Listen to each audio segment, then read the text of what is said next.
Hello દોસ્તો, સ્વાગત છે તમારું હેતલ્સ કિચન વર્લ્ડમાં। તો આજે આપણે બનાવીશું શ્રાદ્ધ સ્પેશિયલ થાળી। અત્યારે શ્રાદ્ધ ચાલે છે તો એના માટેની થાળી છે જે ઝડપથી બનીને તૈયાર થઈ જાય છે અને એકદમ સરસ ઓછા વસ્તુમાં બને છે। તો આજે આપણે બનાવવાના છીએ દૂધપાક, બટેકાનું શાક, પૂરી અને પાપડ, જે ઝડપથી બનીને તૈયાર થઈ જાય છે અને શ્રાદ્ધ માટેની સ્પેશિયલ થાળી છે। તો ચાલો આપણે બનાવીએ। તો સૌથી પહેલાં મેં એક મોટું તપેલું લઈ લીધેલું છે, એને મેં સરખી રીતે ધોઈ લીધું છે અને એની નીચે હું આ રીતે થોડું પાણી એડ કરીશ। નીચે પાણી એડ કરવાથી આપણું જે દૂધ ઉકળવા મૂકીએ છીએ ત્યારે એ નીચે ચોંટતું નથી અને બળી પણ નથી જતું, એટલા માટે થોડું નીચે દૂધ નાખ્યા પહેલાં પાણી નાખી દેવાનું। અને મેં 2 લીટર દૂધ લીધું છે, તો પાણી નાખીને પછી હું 2 લીટર દૂધ એડ કરી દઈશ અને આને આપણે ગેસ ઉપર મૂકીને એકદમ ધીમા ગેસે ઉકળવા મૂકવાનું છે। તો મેં ગેસ ચાલુ કરી દીધો છે અને આ રીતે તવીથો લેવાનો છે, જેથી કરી આપણું દૂધ નીચે ચોંટે નહીં અને વારંવાર હલાવ્યા કરીએ।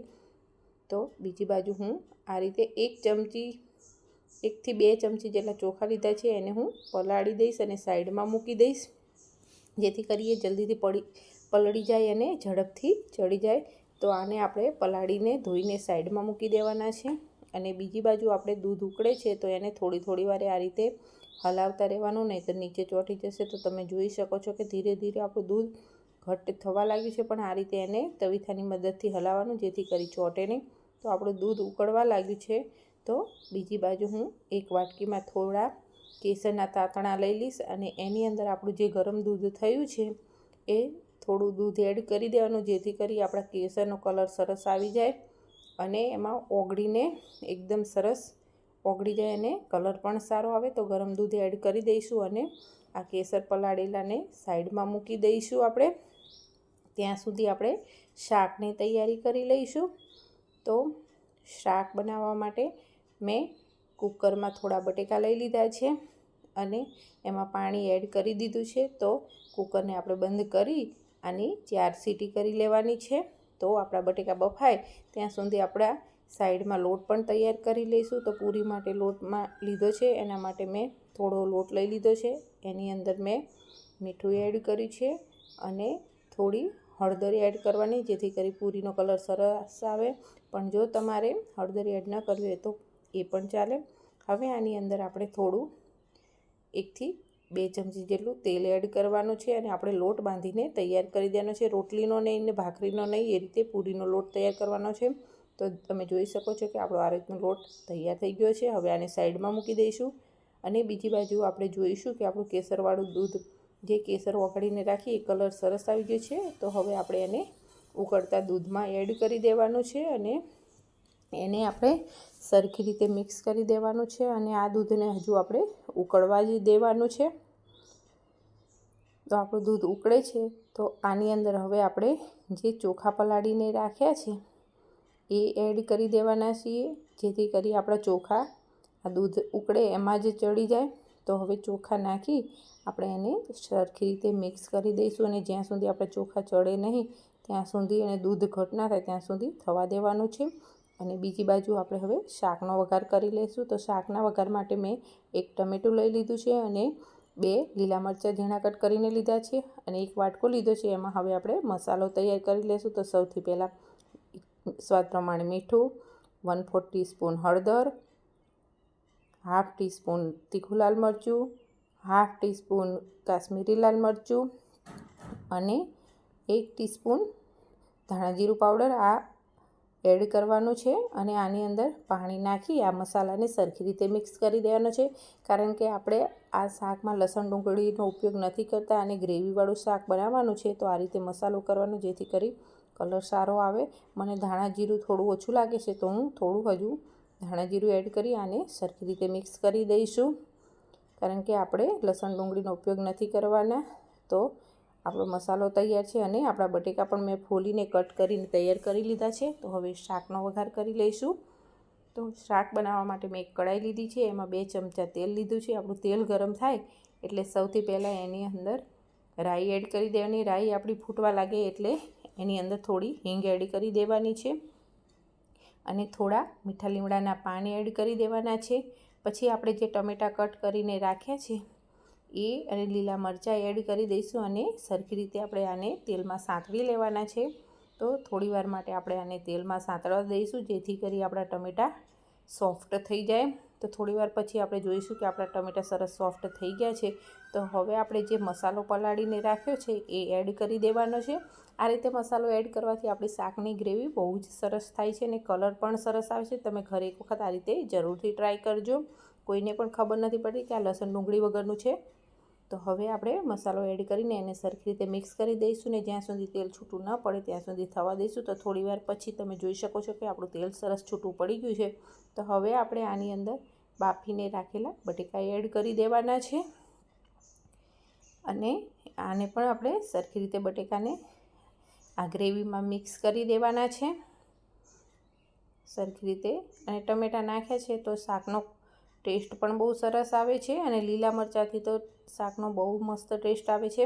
તો હવે આપણે આને સરખી રીતે મિક્સ કરી દઈશું અને આને આપણે ઢાંકણ ઢાંકીને જે તેલ છે એમાં જ બટેકાને થોડીવાર માટે થવા દેવાના છે. અને જો તમારે આ રીતે કોરું શાક ખાવું હોય તો આની અંદર પાણી એડ નહીં કરવાનું. તો હવે ઢાંકણ ઢાંકી આપણે આને તેલમાં જ થોડીવાર માટે શેકાવા દઈશું, જેથી કરી બધો જ મસાલો બટેકામાં આવી જાય.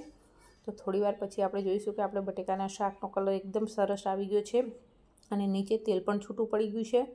અને એટલે હવે આપણે જો તમારે ગ્રેવીવાળું કરવું હોય તો પાણી એડ કરવાનું, પણ જો તમારે આ રીતે કોરું ખાવું હોય તો આ પણ બહુ સરસ લાગે છે. પણ હું પૂરી સાથે ખાવાના અમારે બનાવવાનું છે તો હું થોડું ગ્રેવીવાળું બનાવીશ. તો હવે આપણે આની અંદર થોડું પાણી એડ કરી દેવાનું છે અને એને સરખી રીતે આપણે મિક્સ કરી દઈશું, કારણ કે પૂરી સાથે ગ્રેવીવાળું જ સારું લાગે.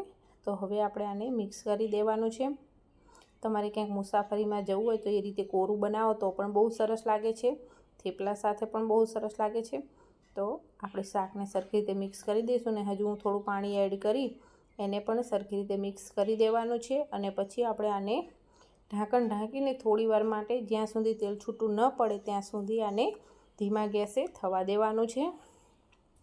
તો થોડીવાર પછી આપણે ચેક કરી લઈશું કે આપણું શાક ઉપર એકદમ સરસ તેલ છૂટું પડી ગયું છે. તો હવે એને સરખી રીતે ચમચાની મદદથી હલાવી લઈશું. તમે જોઈ શકો છો કે એકદમ સરસ ઘટ્ટ ગ્રેવીવાળું આપણું બટેકાનું રસાવાળું શાક બનીને તૈયાર થઈ ગયું છે. તો હવે આપણે ગેસ બંધ કરી દઈશું અને શાકને સાઈડમાં મૂકી દઈશું અને બીજી બાજુ આપણે જે દૂધ ઉકળવા મૂક્યું છે એ પણ ચેક કરી લઈશું. તો તમે જોઈ શકો છો કે આપણા જે ચોખા છે એકદમ સરસ ચડી ગયા છે અને ભાત બની ગયા છે. હવે આને સાઈડમાં જે મલાઈ ચોંટી હોય એ આ રીતે ઉખાડતું જ રહેવાનું. એટલે જ્યારે તમે દૂધ હલાવો ત્યારે સાઈડમાં જે મલાઈ ચોંટી હોય એ અંદર દૂધમાં લઈ લેવાની અને ઉખાડતું જ રહેવાનું. તો હવે આપણે આની અંદર મેં 1 વાટકી સાકર લઈ લીધી છે, જે ખડી સાકર આવે છે એ લીધી છે. જો તમારે ખાંડ એડ કરવી હોય તો એ પણ એડ કરી શકાય છે અને તમે તમારા સ્વાદ પ્રમાણે વધારે ઓછું ગળપણ કરી શકો છો.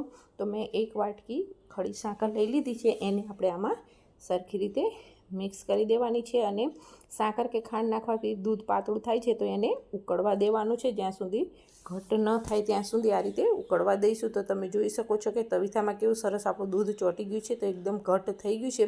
તો હવે આની અંદર હું કાજુ, બદામ, ચારોળી, પિસ્તા અને જાયફળ આ બધી જ વસ્તુ મેં ઝીણી ઝીણી ક્રશ કરીને રાખેલી છે. એને મેં દૂધમાં એડ કરી દીધી છે. એ મારી ક્લિપ મિસ થઈ ગઈ છે એના માટે સોરી. તો એ આની અંદર મિક્સ કરી દીધું છે અને મેં 1 મિનિટ માટે આને ઉકળવા દઈશું. તો તમે જોઈ શકો છો કે આપણું ટેસ્ટી એવો દૂધપાક બનીને તૈયાર થઈ ગયો છે, જે ખાવામાં બહુ જ ટેસ્ટી લાગે છે. તો આપણો દૂધપાક પણ બનીને તૈયાર થઈ ગયો છે. તો હવે આપણે આને એકદમ ઘટ્ટ બન્યો છે તો સાઈડમાં મૂકી દઈશું. અને બીજી બાજુ મેં પૂરી વણી લીધી છે. મેં આ રીતે 5 પૂરી વણીને તૈયાર કરી દીધી છે. આ રીતે મોટી પણ નહીં અને નાની પણ નહીં અને બહુ જાડી પણ નહીં વણવાની. તો હવે આપણું તેલ ગરમ થઈ ગયું છે તો એક એક કરીને આપણે આ રીતે પૂરીને તળી લેવાની છે. પૂરીને એની જાતે જ ઉપર આવે દેવાની, ઉપર આવે એટલે આ રીતે ઝારાની મદદથી હળવે હાથે પ્રેસ કરશો એટલે તમારી પૂરી એકદમ સરસ તળીને તૈયાર થઈ જશે અને એકદમ ફૂલેલી બને છે. તમે એક વખત આ રીતે જરૂર ટ્રાય કરજો. તો આ રીતે હળવા હાથે જ પ્રેસ કરવાનું એટલે બધી પૂરી તમારી ફૂલશે. તો આ જ રીતે બધી પૂરી આપણે તળી લેવાની છે અને તમે જોઈ શકો છો કે એનો કલર પણ સરસ આવ્યો છે। અને તો આને આપણે હવે કાઢી લઈશું અને આમાં તેલ પણ બિલકુલ નથી રહેતું, તમે જોઈ શકો છો। તો એ જ રીતે આપણે હવે બીજી પૂરી પણ તળી લેવાની છે। એને પણ આપણે હળવા હાથે ઝારાની મદદથી આ રીતે પ્રેસ કરવાનું, એટલે આપણી પૂરી બધી જ ફૂલવા લાગે। અને આ રીતે પૂરી બનાવવાથી પૂરીમાં તેલ પણ નથી રહેતું। અને એક ટિપ્સ તમને બતાવીશ કે જ્યારે તમે તળવાનું ચાલુ કરો તો તમારું જે તેલ હોય એની અંદર એક ચપટી જેટલું મીઠું નાખી દેવાનું, જેથી કરી તમારું તેલ પણ ઓછું વપરાય અને જે ખાવાનું ખોરાક હોય છે એમાં તેલ નથી રહેતું। તો આ ટિપ્સ તમે ઘરે જ એક વખત જરૂરથી ટ્રાય કરજો। તો આ રીતે આપણે બધી જ પૂરીને તળી લેવાની છે। મેં અત્યારે 5 પૂરી બનાવી છે, તો એને તળીને આપણે તૈયાર કરી દઈશું। તો તમે જોઈ શકો છો કે મારી 5 પૂરી તળાઈને તૈયાર થઈ ગઈ છે, એકદમ સરસ કલર આવી ગયો છે। તો હવે આપણે સર્વ કરી લઈશું। તો મેં 2 વાટકા લીધા છે, એમાં સૌથી પહેલાં હું દૂધપાક લઈ લઈશ અને બટેકાનું શાક લઈ લઈશ। અને તમને આ મારી રેસીપી કેવી લાગી એ કોમેન્ટ બોક્સમાં જરૂરથી બતાવજો। અને જો તમને મારી રેસીપી પસંદ આવી તો મારી ચેનલને લાઇક કરજો, શેર કરજો અને સબસ્ક્રાઈબ કરજો, અને બાજુમાં આવેલા બેલ આઇકનને ક્લિક કરજો, જેથી કરી મારા આવનારા હર નવા વિડીયોનું નોટિફિકેશન તમને મળતું રહે ને આવી અવનવી રેસીપી તમને જોવા મળે। તો એક વખત તમે ઘરે જરૂરથી ટ્રાય કરજો આ ડીશને। Thank you.